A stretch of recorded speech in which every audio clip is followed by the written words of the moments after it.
Hello, guys. Hello. Good evening. Come on in.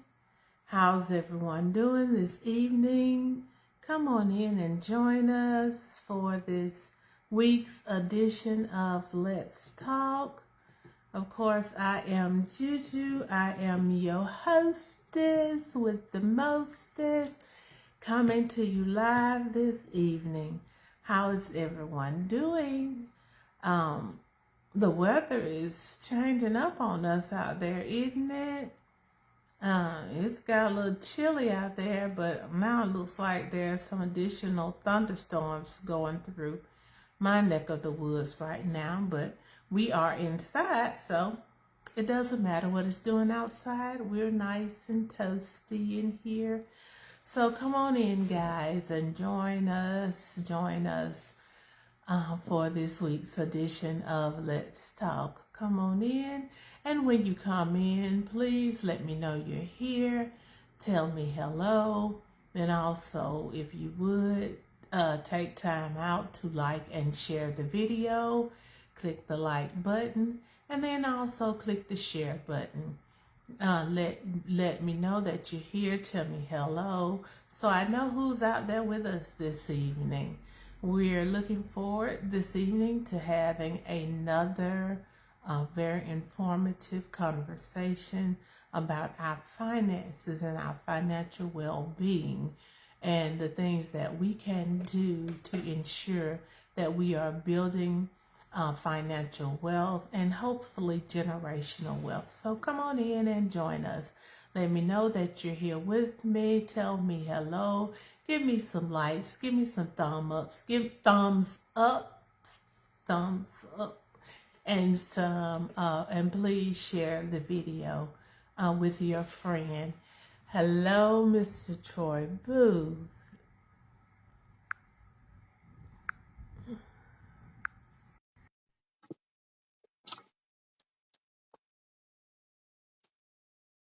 Hello, everyone. Hello, Mr. Troy Hello. Booth. How are How you are you? doing this evening? Doing great. How I'm you doing doing? good. Great. I'm doing good. I'm doing good.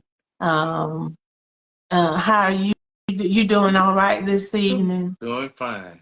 Thanks for having me again. We're excited to be with you guys this Well, evening. we, of course, are excited to have you here with us. And of course, right at this particular moment, I don't know what it is with my phone that won't allow me to see you, but I see you down here.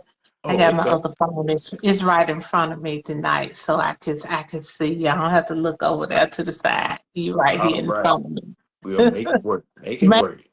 Make it work. You know we make it work, Mr. That's right. Booth. That's That's right. one thing about us as African Americans. We gonna make it work one way We or the other. use what we have. We gonna use what we have. We've been accustomed to doing that, and we gonna keep doing that. So, that's one good thing about us. We know how to rig something up to make it work. So, guys, come on in, and we're gonna get started at 7 o'clock. When you come in, please let me know that you're here. Tell me hello. Hello, Miss Alveda Grant. How are you doing, Miss Reese? How are you doing? I need to talk to you because I want you to help me, Miss Reese, with colorectal. It's colorectal cancer awareness month, and I want to see if I can get you in later this month. But we'll talk. Hello, Miss Williams. How are you doing? You still on a high from church today? Thank you for joining me this evening. Thank you for joining as usual. When you come in, guys, if you all would do me a favor, please like and share the video. Like and share this video, this live with others. And I'm going to step right over here and get my notes if y'all don't mind.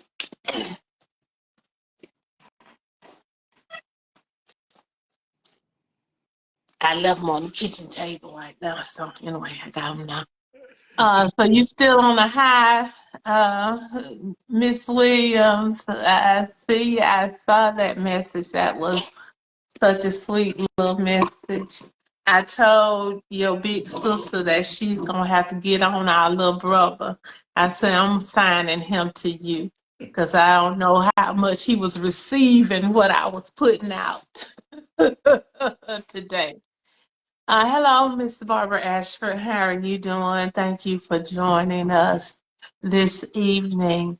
Um, I guess Mr. Jackson will be in a few minutes. I tried to come in a little early so we could work through any I appreciate that. problems that we had and get everybody in. in. That's a job for Jesus.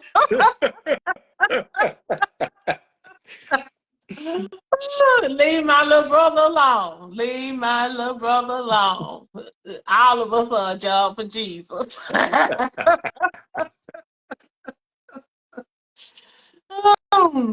But anyway, the weather is turning on us out there, guys. It's a little It's dark out there. and it's Yeah, cold too. It got a little yeah, chilly. weather's changing. Yeah, Mhm. I guess that's winter in the South, but spring will be here soon. So we looking forward to that. Was able to do a little bit of yard work on yesterday, just a little bit. So I cleaned out my beloved rose bush, and okay. then I was able to cut back on some of my on my palm trees, some of the dead branches off of that. So yeah. Hello, Miss Beverly Christian Jordan. How are you doing? Thank you for joining me. I sure do hate that you won't be able to join us for the pop-up shop. But you see, I have on my earrings, and girl, it's matching this shirt. It's killing this shirt I have. So, yes, ma'am. But I can always shop you uh uh other than at the pop-up shop. I know where to find you. Hello, Mrs. Ann Davis. How are you doing? Thank you for joining. Um, Thank you all for joining us this evening. It's about 6:56, so we're gonna give it a few more minutes to let the people come on in. And while we're waiting, Mr. Jackson will be able to put this stuff in the chat when he comes in. But there are a few things that I want to remind us of when it comes to the economic boycotts that are we're supposed to be participating in. Um, the Target boycott is a 40-day fast from Target, and it started Wednesday, the 5th, and it will coincide with Lent. So that will be through Easter Sunday. So we're supposed to be boycotting Target for 40 days, which is easy for me because I don't shop Target anyway. So that won't be hard for me to do. Then the one that will be a little bit harder for me. Hello, Mr. Jackson. How are you doing? Good evening. I'm great. How are you? I'm And doing, Troy, Mr. Booth. I yeah, see both Hey, of you. good we're evening. both here. The I know, but gang guess is what? all here. But guess what? Uh-huh. My screens, I see nothing but myself. And that's how mine is, but I got my other phone in front of me so I can see everybody. And I found my little stand that goes on my table. I found my little stand, and so I got it right in front of me like you told me to. And Absolutely. Mr. Mr. Booth, you just don't know how your cousin be giving me the blues, but I guess Oh, that's I the can only job of the imagine. that's the I job of the producer to give me the blues. But can only he imagine. like, you can't be looking over there to the side. I was like, I'm trying to find my little stand, but I found it. Um anyway, um So, but yeah, so we're about ready to get started. But like I was saying, the Target 40-day boycott is going on through Easter. The Amazon is a 7-day boycott, and that started on the 7th of March, and it goes through the 14th of March. But you know, if we can go longer, hey, uh, if you can find Black-owned businesses and small businesses to support that meet your needs, by all means, do that. Continue to do that. And then Walmart is called the Spending Blackout. That will be April 7th through the 13th. And Mr. Jackson will be um, posting that in chat for us. But when we're boycotting Walmart and Amazon, not just Walmart and Amazon themselves, but all of their subsidiaries. So, you know, Walmart, Sam's, and then Amazon, you got Prime Video, you got Amazon Fresh and Whole Foods, you got Ring, you got Goodreads, you got Woot, I don't know what the world that is, and Zappos, I think Zappos is shoes. But anyway, all right, guys, so it's 7 o'clock, so we're going to go ahead and we're going to get started. Good evening, everyone. Welcome to this week's edition of Let's Talk. Of course, I'm your host, Juju, and I'm coming to you live tonight from my living room. Let's Talk is produced by my dear brother and friend, Mr. Jerry Jackson. Thank you so much, Mr. Jackson, for all that you do. This is just a reminder that this is not intended to be a news show, but we will try our best to steer clear of gossip and things that are knowingly untrue. We want you to feel safe here to share your opinions, ask your questions, give your comments. We listen, we don't judge here. Okay. And tonight we're going to continue our financial literacy conversation with Mr. Troy Booth of B&B Associates and LLC Incorporated, which is I need it. And we're talking about the 2025 Guide to Financial Success, Budgeting, Planning, Retirement, Investment, and Home Ownership. So we're going to get right to it tonight with Mr. Booth. How are you doing, Mr. Booth? I'm doing great. Again, thanks for having me. I'm very excited to be here to help all that needs guidance when it comes to home ownership and financial landscape and building generational wealth. So thank you for having me. Thank you so much for coming. And we're going to continue where we left off last week. I did have one question to ask you. You were saying when it came to home ownership, your credit score was not as important as your debt to income ratio. So, how do you calculate that debt to income ratio? How is And that calculated? And it is great that you asked that because that's actually where I'm actually going to start once I do the Okay, small recap of last week, if that's okay okay, with you. So I okay, just want to that's do it fine. because we may have some on the show that did not get an opportunity to hear. So I do want to do just a small recap and then we'll go into the Okay, detail. You okay. know, in 2025, financial literacy is not just about making money. It's about protecting, growing, and managing wealth in an increasingly complex world. Those who invest in financial education will have a significant advantage in securing their future. You know, we talked about the 50-30-20 rule, and it serves as a simple yet powerful financial framework to guide individuals towards responsible money management, reducing financial stress, while steadily growing wealth over time.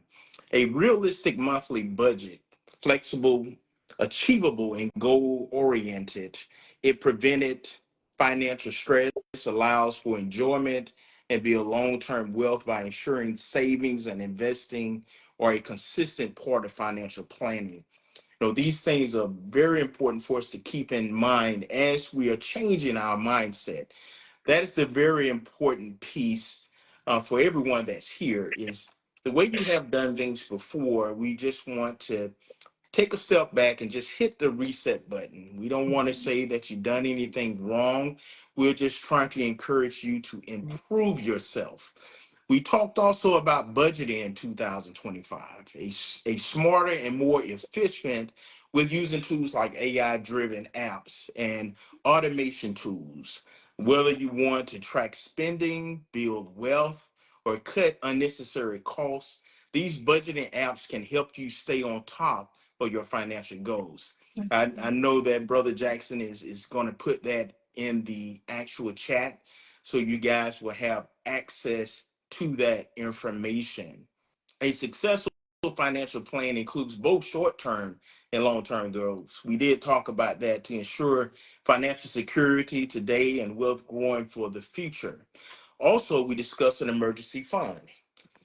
Is a financial safety net that protects against life unexpected challenges, whether starting with $1,000 or saving 6 months of expense. Having one provides peace of mind and financial stability. The last thing, managing debt and improving your credit score are essentials for financial freedom and wealth building. A high credit score gives access to better interest rates and financial opportunities, while effective debt management reduces financial stress and increased savings potential. And that leads us to our topic tonight, which is DTI, debt to income ratios. To answer your question, we discussed the difference between having a high credit score and not having a credit score at all. And I want to clear that up. When it comes to underwriting guidelines in several programs, a credit score is not actually needed. So we're referring to the guidelines when it comes to underwriting, when it comes to home ownership. What do you really have to have in order to obtain financing when it comes to purchasing a home? However, now what we want to do is we want to prepare ourselves and our families for the very best opportunities. The higher the credit score, the better your job position is, and the lower your debt, it is going to give you the affordability to get the best interest rate, the best conditions and terms. So I hope that kind of shed a little light on the credit score versus not having a credit score as we move into the DTI. Okay. Okay. All right. Yes. Yes, sir. Okay.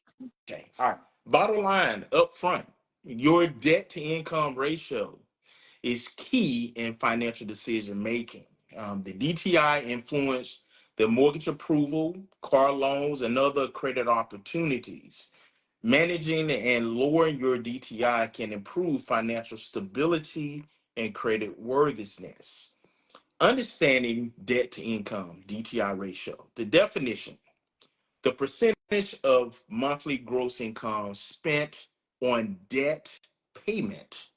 Okay, so as we talk about this, we're going to talk about two different numbers. We're going to have a top and a bottom number, or what we call front end ratios or back end ratios. So that front end ratio, that percentage, when you take that number and multiply that times your gross, it is going to give you your total housing costs versus the income. The back end ratio is going to give you the total number versus the income. So let's discuss the formula, and I hope you guys have something to write with. Write this information down because it's very important. Remember, we're progressing here. We talked about a process and systems, right? We talked about the 50-30-20 rule. So as we learn about the essential items versus the non-essential items to savings and retirement, as we adjust these numbers, now we have a fundamental platform to actually stand on, right? So now we start to use the DTI formulas to come up with what can we do when it comes to housing. And if we can't do anything, what necessary adjustments we need to make. Now, this is a sidebar comment. Remember, when we out here shopping for homes and automobiles and other credit, we want to be versed. So when we actually go into the creditor's office, we want to be able to tell them that we have wisdom and knowledge about this financial tool when it comes to home ownership, buying an automobile, or any other type of credit. You want to be able to say up front, listen, ma'am, sir, let's have a discussion.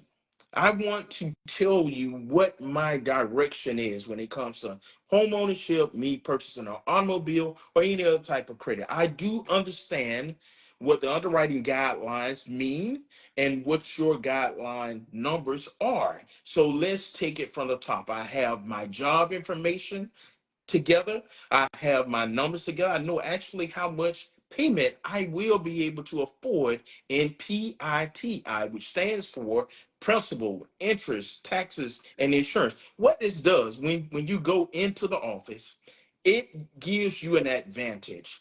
Whatever may be in the cloud above, that will actually dissolve that cloud because you're going to go into the office telling the professional that you understand exactly what you're doing. We talked about self-empowerment last week, and this is part of those processes and systems that you would like to take. So when it comes to that formula, the DTI ratio, you want to take your total monthly debt, okay, and you want to divide that by the gross monthly income, and you're going to multiply that by 100. And that is going to give you the percentage. Why it matters. Lenders access DTI to determine your ability to handle additional debt. A lower DTI improves chances of loan approval. High DTI can limit financial flexibility and borrowing options or opportunities. Debt to income and mortgage qualification. This is very important because we're dealing with first-time home buyers or those individuals that are interested in buying investment properties or a second home. Maximum 43% DTI for most loan approvals. However, when we're dealing with the automatic underwriting system, the AUS, when that actually goes into the system, your DTI can actually increase. I have seen in my career 50, 60. I have actually seen 72% because they had what we call compensating factors. They had money in the bank, they had great retirement, had great job history. So as a compensating factor, you know, what happened with the computer system, even though their DTI was high, they had other items, other things on their personal financials that showed that they was capable of having that higher mortgage payment. Preferred DTI below is 36%, with no more than 28% dedicated to housing. Okay. Lender guidelines, 35% or less is favorable, good financial health. 36 to 49% is acceptable, but required improvements. 50% high risk, limited borrowing power. So it's very important that we understand again that we have applied the 50-30-20 rule to set up what our essentials would be, what our non-essentials would be as well, and then the money that we have put aside for savings and retirement. Why is that 20% is very important?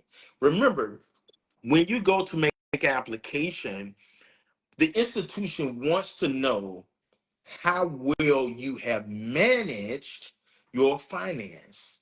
Okay, so having savings and having the retirement are great. They're two good things for you. Okay, so the savings is actually going to show that if you're required to put down 3%, you have that money in the bank.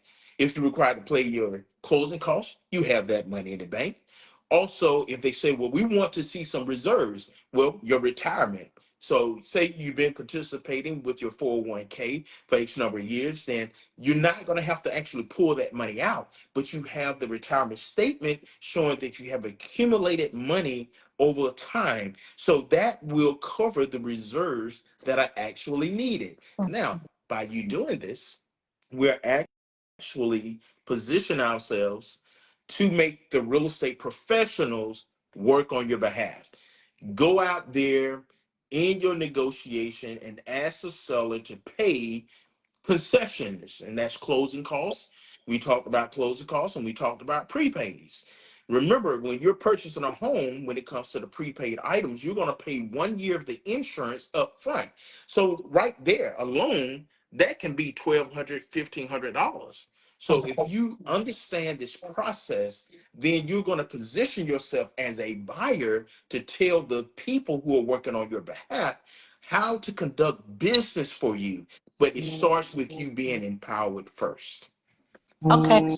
And one thing I just wanted to make sure, Mr. Booth, when we're talking about our total monthly income, we're talking about gross income. Gross income, correct. Okay. Okay. Not the net. You're taking your gross. And Okay. as a sidebar, we have those who receive, say, VA benefits, disability benefits, Social Security, right? Okay, so Mhm. when it comes to your gross, you're going to take what's on your 1099, excuse me, or your awards letter.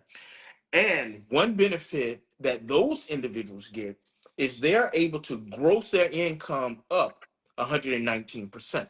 Okay. So that is one thing that our community needs to understand, is that the fixed income that you receive when it comes to purchasing a home, you're going to be able to gross that income up, which would afford you the opportunity to afford more home or qualify better. Okay, so those individuals that have VA, retirement, disability, Social Security, okay, or any other form of disability, you would be able to gross that income, that gross income up 119%. All right. Okay. How does the calculate let's calculate your DTI ratio. Let's talk about some of those things. I know everyone is interested to know how to add up monthly debt payments. So you got your mortgage or your rent, you got car loans, your credit cards, the minimum amounts, student loans, and let me stop on student loans as well. Student Is loans. is that Yeah. Yeah. yes? Mm-hmm. As time passed on, um, those amounts, it used to be 1% of the balance. Now it's 0.5% of the balance. So we have deferments, right? Mm-hmm. Okay, so we know during the Biden administration, we were going to have student loans that was going to disappear. And then the all of a sudden that agreement did not take place the way they wanted it to. So those student loans that did not get paid off, when it comes to purchasing a home, in the past you would use 1% of the balance for your monthly payment to count against you as debt. Today, we use 0.5%. Okay. So keep that in mind. Those of us who have student loans that are deferred, or you have some form of forbearance, okay, when it comes to qualifying for a mortgage, you would use 0.5% for that monthly amount to count against you. Okay. Okay. And can we put a little sidebar right there, because I want to go through the housing stuff like you're doing, but can we come back before we end and uh, Yeah. talk about the best way to deal with getting rid of student Student loans. loans? Okay. Yes, we can do that. I'll Okay. make a note. All right. And we did talk a little bit about, also the grants and also funding that we have here at BNB and Associates, and also other fundings that our lending partners have. Keep in mind, strategy is the most important thing. Preparation, that's what we're talking about. This information that we're sharing with everyone is to prepare you, so when you actually go into that office, you have your ducks in a row and you can really truly spend the time in the areas that you need to get the best conditions and terms for yourself and your family. And that is the purchase price, and also that's the conditions and terms. Do I want a 30-year mortgage? Do I want a 20-year, 15-year mortgage, an interest-only product? Can I qualify based on my gross income? Or do I have to do an alternative or apply for an alternative way of financing, which would be bank statements? Or you may have a lot of investments that are in the market, and by the way, you can use that to qualify for a mortgage. It doesn't have to necessarily be the job. So there are many different things. So it's very important that everybody understand, fundamentally speaking, I need to be prepared. So these things that we're talking about on the foundation level, we want to know what those items are and what our numbers look like. Determining the gross monthly income, pre-tax salary, side gig income. Now, keep in mind, when I say side gig income, we want to be able to document that that income has been reported to the Internal Revenue Service. Mhm. You may have someone that do child care services, another individual that is a beautician, a barber, or someone that's in a construction business or doing consulting work, and they're earning a great living. But what's important? How do I report this information? What is going to be required of me when it comes to my DTI? Number one, you need at least 2 year history. Okay, 2 year history on the job, 2 year history in the business, 2 year history if you're a subcontractor. And one other thing, if you're receiving overtime payment, we need to show a level of consistency when it comes to overtime, and you need to have a 2 year history. So this is when we do what we call a formal verification. It's either going to be done with the job, or it's going to be done through the Internal Revenue Service, or it's going to be done with a combination of the two. So these are things that are very important, because the little small of the things will keep you from getting financing. But when you understand, then that's when you would be successful. For as an example calculation, total debt, $1,900. Gross monthly income, $4,000. DTI ratios, let's talk about it. So we're going to take the $1,900 debt and we're going to divide that by 4,000. Okay, and then we're going to multiply that times 100, and for this particular example, that's going to give you 47.5%. Okay, so this is how you do it. Let's go over that example again. Write it down, people, because this is very important that you understand, and I'll go back over that formula once again. The DTI ratio equals total monthly debt divided by gross monthly income times 100.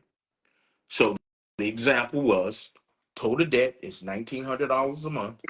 Your gross monthly income is $4,000 a month.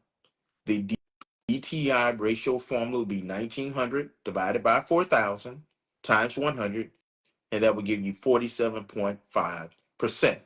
We talked about that 43%. See, this 47.5 is a little bit above the 43%. Keep in mind, in our community, we're going to have compensated factors. Someone's going to have a little bit higher DTI, but they have money saved up. They have great retirement.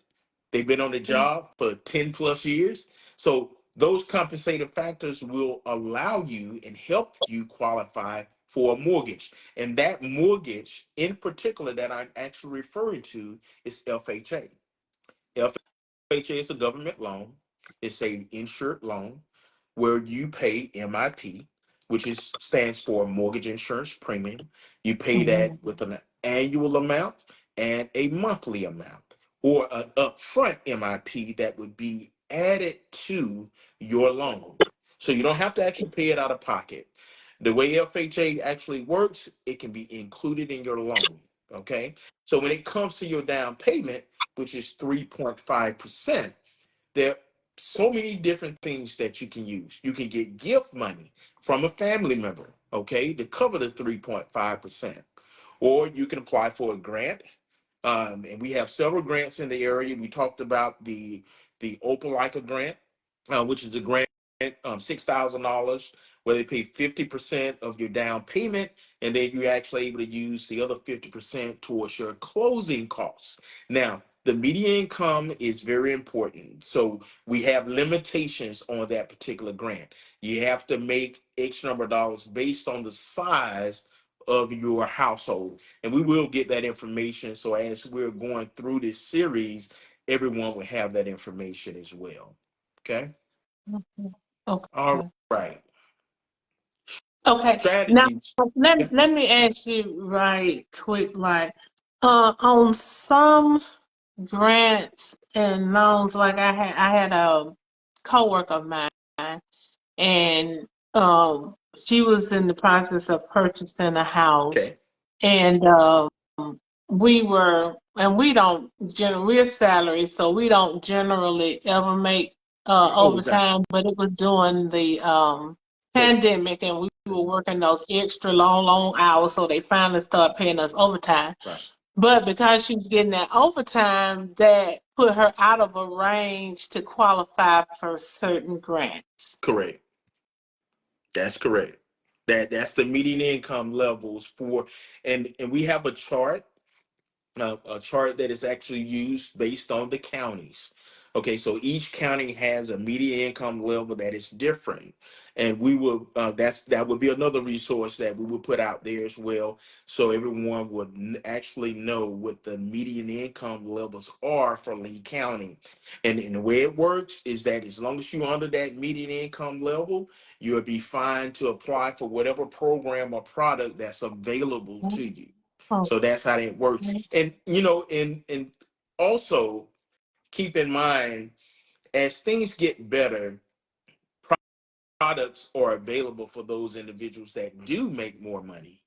As an example, we had a $15,000 grant that you didn't have to pay back as long as you did not sell the home or refinance the home, right? And it did not have a median income limit. But because so many people have taking advantage of that resource, they had to shut it down for a short period of time. It'll come back, Okay. but when they run Okay. out of money, same thing with the Alabama Finance Authority with their step up programs. These programs are funded based on the budgets. So when they have money there, it's great. But keep in mind that some of these programs are based on state budget, federal budget, Mhm. or private Mhm. sector money. So that's how that works. So it's very important to ask the questions, do you have funding available? Even though they're advertising a program, it's very important Oh, to ask that question, do you have funding available? okay. Okay. Okay. Strategies to improve your DTI ratio. This is one thing that in our community, a lot of people find themselves when they come in to apply for a mortgage. Their DTI is very, very high. They may have two car notes that actually will be Mhm. more than the mortgage payment. So Mhm. back to the 50-30-20 rule. See, the essentials, okay, versus the non-essentials, and then the 20% for saving and retirement. So it's a good method to use the 50-30-20 rule because it'll kind of keep you in check. Okay, this is what we need to do. And what we would like to do is take money from the non-essentials, okay, and push that to retirement and savings, and keep the essentials really 50 below. I'm a big fan, especially when it comes to credit cards. Okay. That can be also in the non-essential area, but because some of us that are in business, okay, that are in the real estate business, and it is very common for us to use floating credit to buy homes, to renovate those homes. But we want to keep those percentages on revolving accounts below 30%. As an example, $1,000 high credit limit, you do not want to charge more than 30% on that credit card, which is $300. Most people do not understand that when you go above the 30%, it impacts your credit score. Okay, so that would lower your credit score. But if you pay it below the 30% before the credit card creditor or company reports, it brings your credit score up. So that is a good tip to know when it comes to revolving account. How do I use my credit card? When do I pay it off? A lot of people say, "Well, I'm gonna pay my credit card off and close the account." No, do not close Oh, see, okay. any revolving accounts. Pay them down, keep $10 on it, use it at the gas station, the grocery store. Keep that balance very, very low. But do not close any revolving accounts. Okay, so we want to reduce that debt, pay off credit cards, or pay credit cards down and loans faster, consolidate debt for better interest rates. Okay, and that, we have a lot of our individuals in our community that have, say, payday loans and all these other things that they did use for a short-term fix. And what we want to understand is the quality of the creditor is very important as well. Instead of doing that payday loan, you can get you an American Express. And that American Express will require you to pay it off every 30 days or every 60 days or every 90 days, depends on the conditions and terms that you qualify for. And because of the reputation of the creditor, that vendor, that helps your credit as well. You're doing business with a company that has a great reputation versus being someone who gouges or charge very high interest rate. So we want to be very careful when it comes to what type of credit we allow ourselves to apply for and obtain and use for long periods of time. We want to increase that income. Okay, take on that side gig that I talked about, but be mindful that when it comes to purchasing a home, you got to have the history. Okay, it's great that you on this new path, but understand the process and the systems is that I need to have a 2-year history. So if I'm receiving a W-2, I've been on my job, say, for 5 years, and then I get this side thing that I'm going to do. I'm going to open a cleaning service, and everyone is paying me with a 1099. Okay, I have to understand, even though I have made an additional $50,000 that particular year, when it comes to purchasing a home, I need to have 2-year history. Okay, 2-year history in order for that to be counted as income. So see promotions or high paying jobs. You can do that. So that person that has that job for 5+ years, instead of doing the 1099 or the subcontractor job, you could possibly find something on the internet to do that is related to what you do in your career, your craft today, where you have that 5-year history, and then that income can be used automatically. Okay. Okay, we've got some questions in the chat. Okay. Okay. Thank you, Mr. Booth.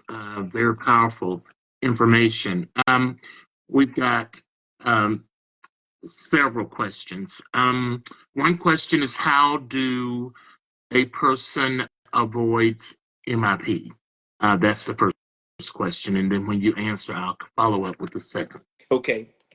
The way you avoid MIP is applying for a conventional loan. Okay. Remember, we discussed the government loans, which are FHA, USDA, and VA. So they have something tied to those loans unless you are disabled. Say for VA, the funding fee that is required on the VA loan is exempt when you're disabled, and that would be on what we call the COE, the certificate of eligibility. But when it comes to FHA, remember, FHA is an insured loan. It comes with it. you cannot eliminate the mortgage insurance premium. That is included in the payment. That is there for when those individuals default on those loans. Oh, That is what okay. actually pays those mortgages. Okay, so that is how you eliminate it by applying for a conventional loan. So let's talk a little bit about conventional. Conventional loan, you're going to pay what we call the mortgage insurance premium. Excuse me, the MI, mortgage insurance, not MIP. Mortgage insurance premium is for FHA. With conventional, there's mortgage insurance only, and that's calculated based on the LTV. What does LTV stands for? You guys can write this down. I'll give you two terms: LTV, loan to value, and CLTV, combined loan to value. Okay, once you reach 80%, as an example, I got $100,000 mortgage. When I pay that mortgage down to $80,000, the mortgage insurance automatically drops off. Or I can have a new appraisal done. Okay, a new appraisal done. Why is this important? Real estate increases with a premium, in great communities like ours, right? So you can purchase, say, that home for 100,000. Within 3 years, 4 years, it would appraise, say, for 150, 175,000. Well, when you look at what you owe on your loan and you say 175 times 80%, and what you owe is less than that, they will have to drop off the mortgage insurance. Remember, conventional mortgage insurance is only required when you're borrowing above 80%. FHA is required for the life of the loan, the MIP. Okay. Okay, Brother Jackson. Okay, all right. Thank you for that great information. When a credit card is paid off or you're completed paying it, why is the credit score decreased? The way That the revolving account works is, we kind of talked about this a little bit before, is you don't want to pay it to a zero balance. It is the mechanics behind it. Okay, is understand I want to keep a $10, $15 balance on my credit card, and I definitely want to understand the high credit amount versus the 30%. So again, we gave the example of $1,000, and we said 30% is $300, which means I don't want to charge any more than $300 on the high balance of $1,000 on this credit card. I don't want to pay it to zero because I want to show the muscle flexing. Remember, we talked about credit being a muscle. You have to Mm-hmm. flex the muscle. Okay. So that zero balance is not flexing the muscle. Having a $10, $15, $25 balance is flexing the muscle. So that is how we want to actually deal with our revolving credit. Okay, so let me ask you this, Troy, because this is what I do, and I thought I was doing a good thing, maybe not.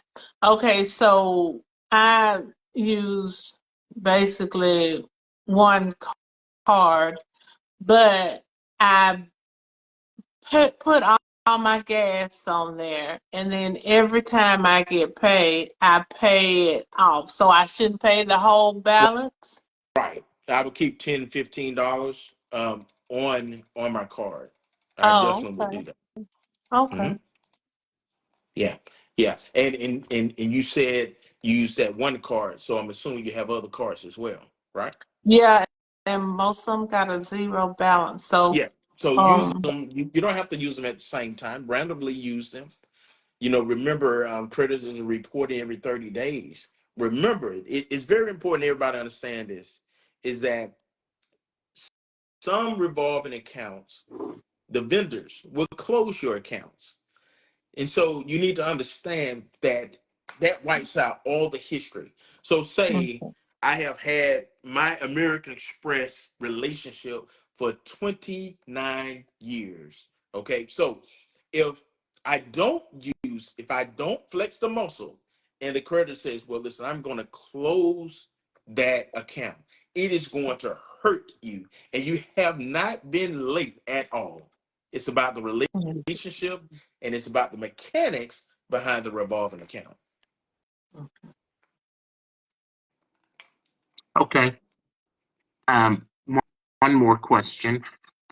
Why is it that, and I know this is sidebar, but it's a question. Why is it that creditors, credit card vendors reduce your credit limit? Why? What would cause that, even if you pay on time? Yeah, that's the high credit. And you know, we talked about the department stores last time, and that's what this situation is you have to understand the companies that you're dealing with. Okay, you know, you got your department stores, really all of them. You know, they'll say, listen, once you take advantage of our credit card today, you're there shopping, you got your American Express, but then the salesperson says, well, listen, once you take advantage of our credit card today and get an additional, say, 10% off, that's great. But here's the problem. They give you the high credit for the amount that you're purchasing. Remember, I gave you the rule, 30%. Okay. So we know that that doesn't work for you. So you have to be very mindful when you're making decisions. The American Express is going to work in your favor. Now, everyone can't get an American Express. Okay. We understand that. So you have to take a bump. And this is how you respond to that bump. So they lower your credit limit down, say, to what you purchased at $500. Okay, so you take that bump for that first 30, 60, 90 days. Then you call them, their customer service department, say, listen, I got a revolving account with you guys, and I'm enjoying shopping with you. But I'm aware, consciously, I know that me having a maxed out revolving account with you is not helping my credit. Now, what I would like to do is ask you to increase my high limit to $1,500. Okay. So now what happens, you got the amount that you need to cover that $500 that is on that department store credit because you requested for them to increase the high credit limit. So now you're flexing the muscle. Okay. You're paying it down. Now you got $1,500, so you know what your limit is. I'm not going to go with my 30%. I'm going to shop. I'm going to do what I need to do for my family, and I'm going to go, say, within 6 months, I'm going to ask them to increase to $1,500 to $2,000, $3,000. And this is how those individuals who have limited credit, you're in a holding position. Except that, okay, I'm in a holding position, and I have got to work my way up the ladder. And so this is a method to use. Okay, thank you. Back to you, Juju. Oh, we're back. We're back to Mr. Booth. Okay.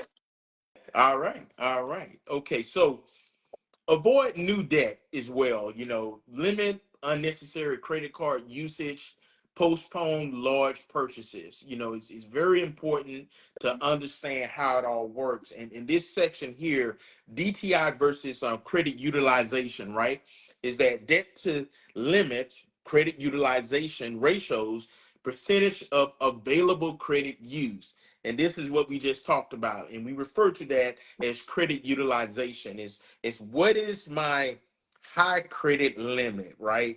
Versus what I'm actually using. And you have to have a plan of action. This is preparation. Again, what we're doing on this particular platform is creating opportunity for our community to be prepared. Okay, I know exactly what I need to do. I'm going to execute and I'm going to move forward. This is how we want to go after this. So as an example, credit limit is $4,000. Okay, and we got a balance use of $3,000. Utilization, you take the $3,000 balance, and you divide that by the credit limit of 4,000, and we multiply that times 100, and that gives us a percentage. In this particular example, that's 75%. That means that that person is high risk. Okay. So what we want to do is we want to look at what is our ideal utilization. You remember I gave you that number. I said what? 30%. So let's go back. Let's go back to the 50, 30, 20 rule, right? Okay. So now we know, okay, our high credit limits, we want to have that ideal utilization of 30%. So now your 50, 30, 20 rule works, and then your DTI works. You know exactly what you need to do. And now when it comes to your business relationship, from a mortgage, purchasing a car, and getting credit cards, you know exactly what to do and how you shift your numbers to save more money and put more money into your retirement to generate your generational wealth landscape. That's the goal, is being prepared. Okay. Okay. Okay then. Well, that's the, oh, I Mr. Booth, you're gonna have to do us a in-person seminar so you can write all this down on the board Absolutely. and everything. Absolutely. So we can really absorb all this great information. And There, So I'll tell everyone, like I tell my team here when I'm training, is that what we want to do is have an opportunity where we're able to digest in order to regurgitate it. And what I mean by that is we want it to become a normal conversation. Don't, no one, do not feel that you don't know anything or it's foreign to you. Hey, that's okay. That's okay, because we're dealing with a mindset. What we want to do is inspire and encourage you to take control of what's going on in your life. So, hey, you guys have that number. Brother Jerry is putting my mobile app into the chat. Feel free to give me a call. It is what I do, and I love doing it. So to give you that power so that you can not only take care of yourself, you could be an influence to who's going to come behind you, your children, your grandchildren. See, generational wealth is more about preparation than anything. And that's what we're trying to do, is change the mindset so we all can head in a better direction. And I end with this section right here: making smarter financial decisions. First time home buyers, prioritize saving for down payments. Improve DTI for better mortgage rates. First time investors, leverage good DTI to secure financing. Diversify income streams for financial stability. Remember, we talked about cash flow. So in conventional banking, they're looking for certain things like having a debt service of 1.25. Well, in the real financial world, when it comes to real estate, it's all about cash flow. What kind of cash flow will you have after principal, interest, taxes, and insurance, the upkeep on that particular property as a first-time investor? So that DSCR, give me a call and we can have that conversation. First-time retirement participants, manage DTI for future borrowing flexibility. Focus on reducing high-interest debt before retiring. okay. Okay. That's it. Okay. okay, I do have a Okay. question in the chat. Mr. Booth, will you be offering any type of financial literacy, financial wellness, homebuyer creation seminars at your location? That's one of the questions, and then I want to follow up behind your answer. Okay, yeah, absolutely. We did release a book, and we out for print Okay. now. Okay. Yes, and I'll get that information to you guys. And Please to answer the do. question, yes, we typically do webinars based on invites. We definitely do it for several churches. For us Mhm. individually, we have set those type of things up here at the office, but we limited with space. Mm. So in the future, with we talked about the Greater Auburn Opelika Realtors Association that is coming here, that is live here now. So we're going to be offering large webinars that will be available to the community. And Madam President Zandra Davis will be getting that information out to everyone, explaining when those particular dates will be available. But yes, we're going to be there to create a user-friendly opportunity where we're going to station out certain things where, if a person has a problem with, say, the job situation, what can we do to improve that? A person got an issue with, say, the savings or retirement. What can we do in that area? Because most of our people, with that in particular, when it comes to taxable income versus making it non-taxable, we're not moving the way we should. You guys have 401k opportunities on your job. Take Mhm. full advantage of that. Take that first step. And then once you get used to that first step, then you're going to come out into the open market and invest more in the stock market, Mhm. cryptocurrency, and other things, real estate. Real estate is my retirement.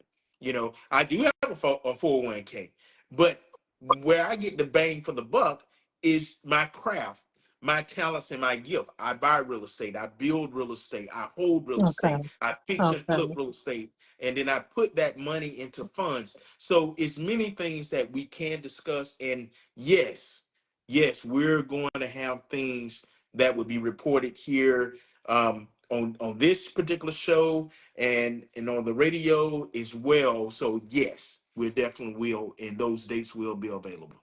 Well, Okay. that's great information because I'm going to go ahead and put you on the spot. Julie and I have already talked about hosting an in-person seminar where you will be our featured guest and your team will come and educate our people.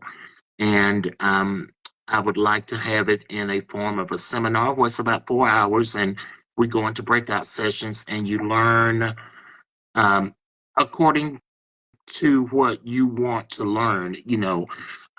You have put out so much information, it's almost mind boggling.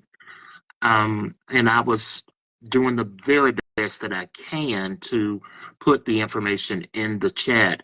However, I do want our participants to know that I put out some very valuable resources in the chat. Go back and pull those links and click on them and start becoming financially savvy. It is so important that we do these things because we're just understanding on the surface.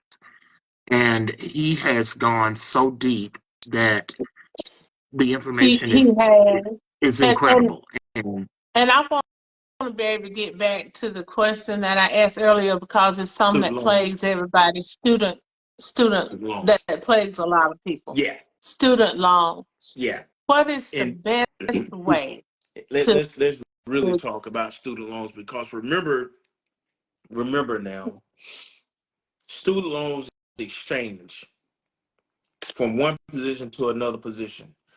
It's very important that everyone understands who is servicing their student loan first. That's the first thing you want to do. What's available to you are deferments and forbearances, okay? Or you can actually have your student loans reduced by negotiating as well. Now, everyone thought that during the Biden administration that several student loans would be forgiven. Okay, so Mhm. if that happens, it happens. Regardless, all of us who have further our education in some form or fashion have student loans or have experienced student loans. So just like everything else, it is our responsibility to keep up with what we owe. and understand the conditions and terms of that loan first. And the way you do that is by going to, say, that particular website, clicking on your loan, writing that loan number down, and getting the conditions and terms. Mhm. Following what the federal government and what the state government and the private sector is actually doing to eliminate student loans. Like certain crafts like teachers, Mhm. doctors. Mhm. There are opportunities for those areas to wipe out your student loans. So Right. you go to work, say for the state, and they say, well, hey, what we're going to do is after a certain probation period, we're going to pay all your student loans off. Right. So what we want to be is very proactive individually to understand what it is that I have. Because, if we took 25 people or 20 people and say, hey, listen, who are you paying your student loans to? It would be different across the board. So it's very important to understand. And here's a warning with what did take place with the Biden situation. Several student loans servicing changed. So it's very important to understand you want to make sure that that old loan was closed out and you have all the Mhm. information you need for the new student loan servicer. Okay? Because I have seen over the last few months where the past student loan creditor who was servicing the loan reported late on the individual Mhm. and it transferred to the new creditor. Okay, so everyone is looking and say, "Oh, okay, well, I'm paying so and so now because they're servicing my No. loan." Mhm. But what Mhm. we did not do is go back to see, was the old loan paid in full? Did you receive Okay. documentation showing that the servicing had changed? Because Mhm. what happened on your credit is that you got two vendors, okay, two lenders for the same loan. Same So loan. that Okay. will that also impacts your credit. So let's be proactive with that. I hope that gave some insight. We're actually waiting around to see what's going to happen with the Right. federal government. We know Okay. that some things are going to take place, and we don't want to prematurely say anything about that yet until they release all this stuff. But we're looking forward to several things taking place to eliminate student loans. I'm a fan of no tuition. Our communities and our citizens should be getting education for free. That's just how I feel about it. That's how I feel about it as well. But all right, thank you. I was one of the blessed ones who came out of school with little or no student loan, but my baby just finished school and we got to work on her student Right, loan. So right. anyway, uh I have one more final question that I want to ask you for young people just Okay. starting out. Give me three pieces of financial advice, three key pieces of advice that you would give them. They're working or they're still in school. Just In okay, general. let's just say my baby just graduated from college and she don't have her dream job, but she got a job. Okay. First thing Okay. she wants to do is make sure she has a checking and a savings account. And number three, a brokerage account. TD Ameritrade, Charles Schwab, Dean Witter, all these brokerage houses that are available. We want to encourage our young people, right, um, into getting into investing. It doesn't matter if you start off with $100. Mm-hmm. You want to get used to how the market actually works. So checking and saving account and a brokerage account to invest into your future. Okay. Now, when it comes to home ownership, it does not matter. Okay. It does not matter if you're going to do it later. We want to start educating them now. So what we want that young person to do is understand how real estate actually works when it comes to value and equity, because this is how we're going to build ourselves, our generational wealth. So the young people have to understand, listen, you are the future.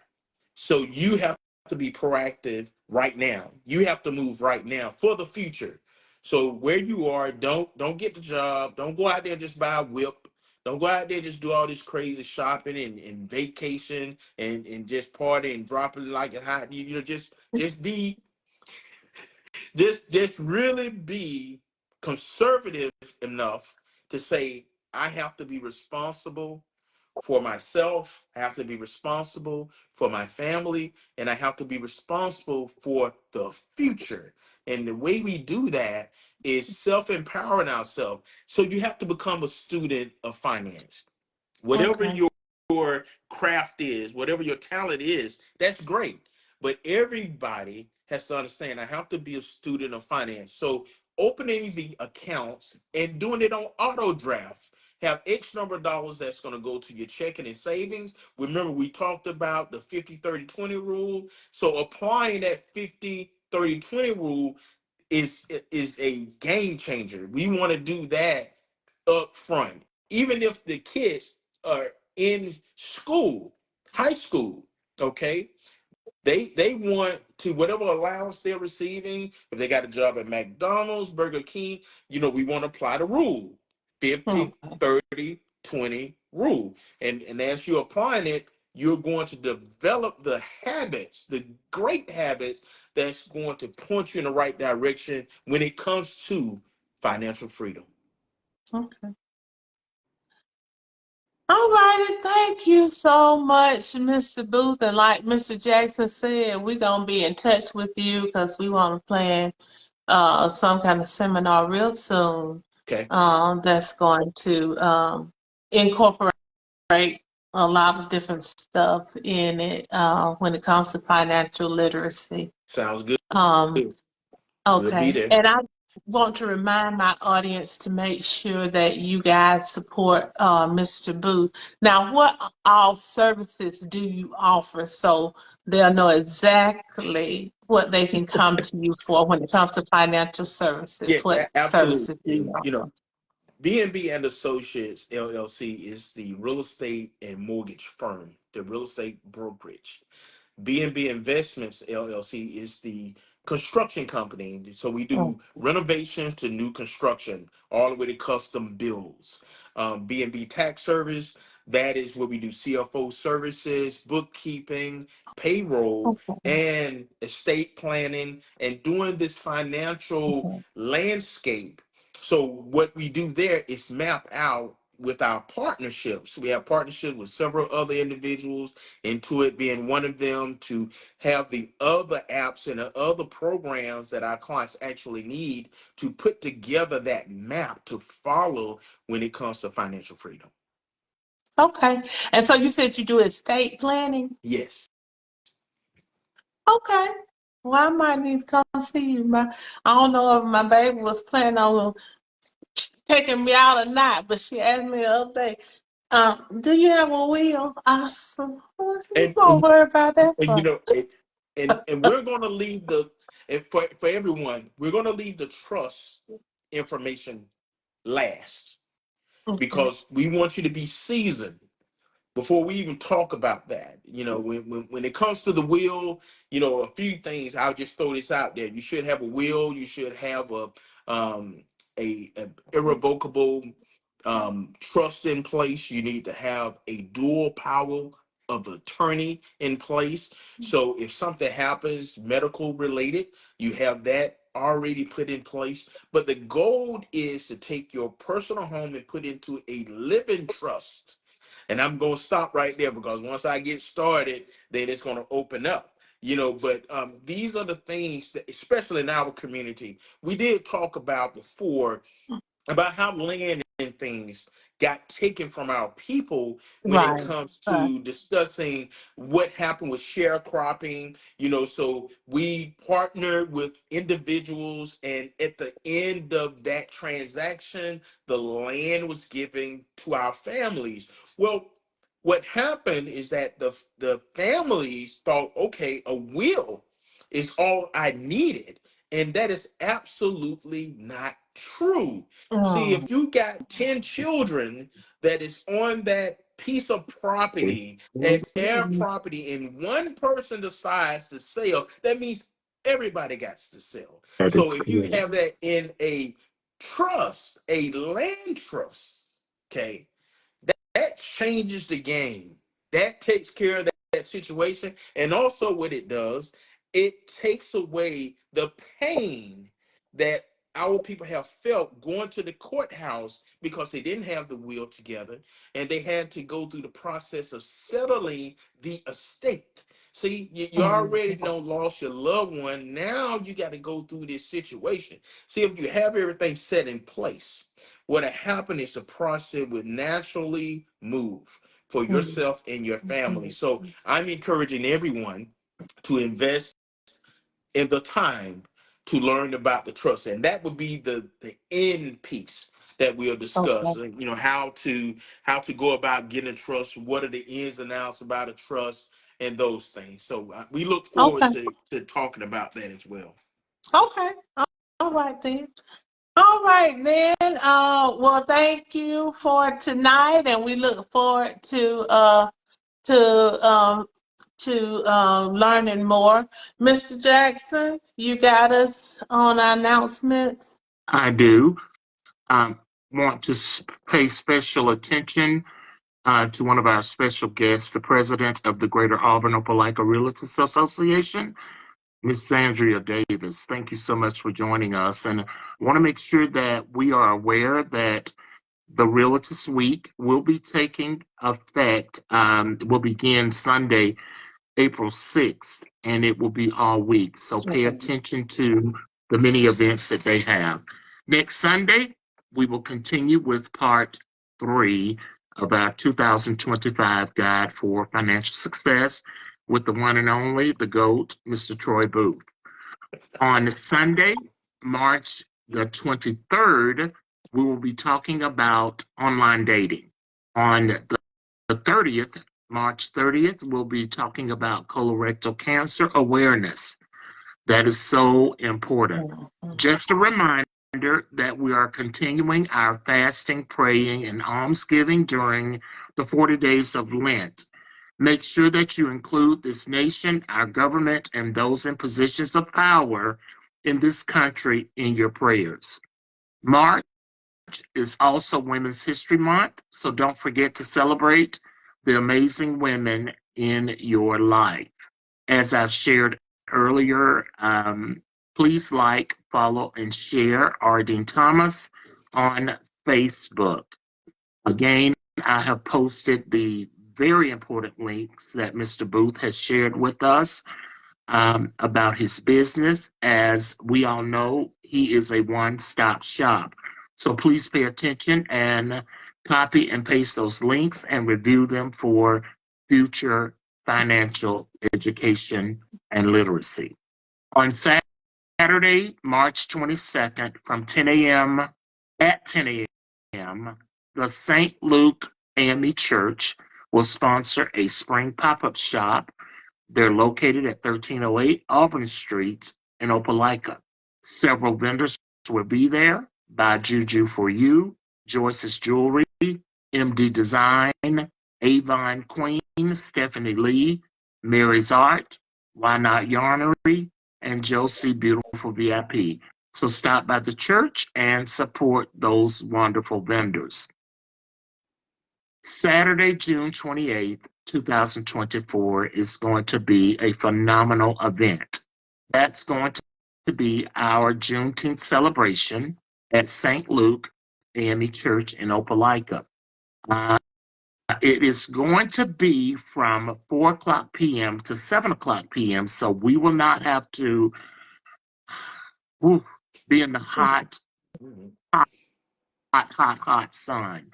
So this year's theme, from chains to change, honoring freedom and embracing inclusion. Of course, it's going to be held on the grounds and the campus of the historic St. Luke Church, again at 4 o'clock to 7 o'clock p.m. We're currently seeking vendors, sponsorships, and entertainment. If you are interested in participating, please do not hesitate to contact Julia, Ardeen Thomas, Joyce Duchess, Thomas Vincent, or myself. We're going to continue to flood the airwaves with information. If you're looking for any type of Mary Kay products, please see your beautiful Mary Kay consultant, Duchess Thomas Vincent, Joyce Duchess Thomas Vincent, for all of your Mary Kay needs.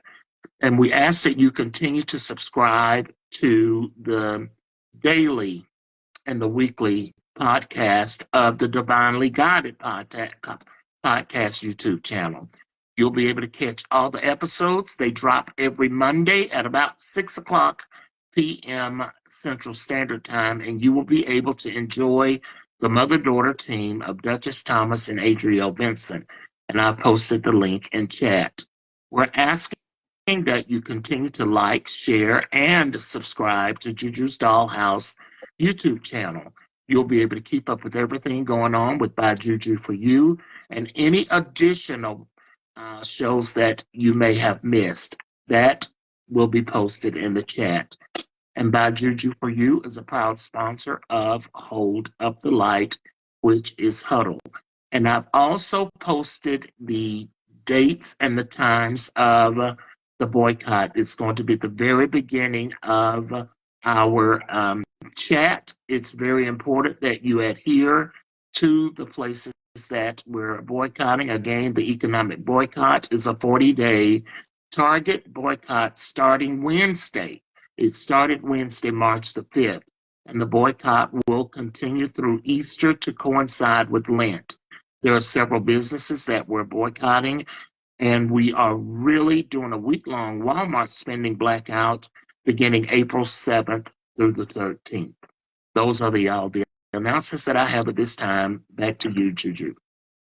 All righty, guys, and keeping in line with the economic boycotts, make sure that you all are intentional about spending your money with Black-owned businesses, small local businesses. There is indeed power in our purses, in our Black purses. So make sure that you are intentional about how you spend your 50 and your 30, because you're saving your 20. But anyway, thank everyone for joining tonight. I look forward to seeing you all again next week. Make sure that you do like and share this live and invite a friend to join us, so that our goal is to keep our community informed and uplifted and enlightened. So that's our goal here on Let's Talk. All righty then, and I am Juju. I am that mountain moving giant slayer. I'm walking by faith. I'm inspiring hope. I'm showing love all along the way. And until next time, I wish each of you much love and many blessings. Mr. Jackson, how I do my heart? Okay. Is that right? Yes. I don't never get it right. Is that right? But there's several ways you could do it. It's many ways. People, it's all how you want to be authentic with your heart. You don't have to do it like somebody else. You can do it like that. It's several ways. So, it's okay. Well, anyway, Love. y'all have a good night. You too. Thank you. Bye-bye. All right, bye-bye. Thanks.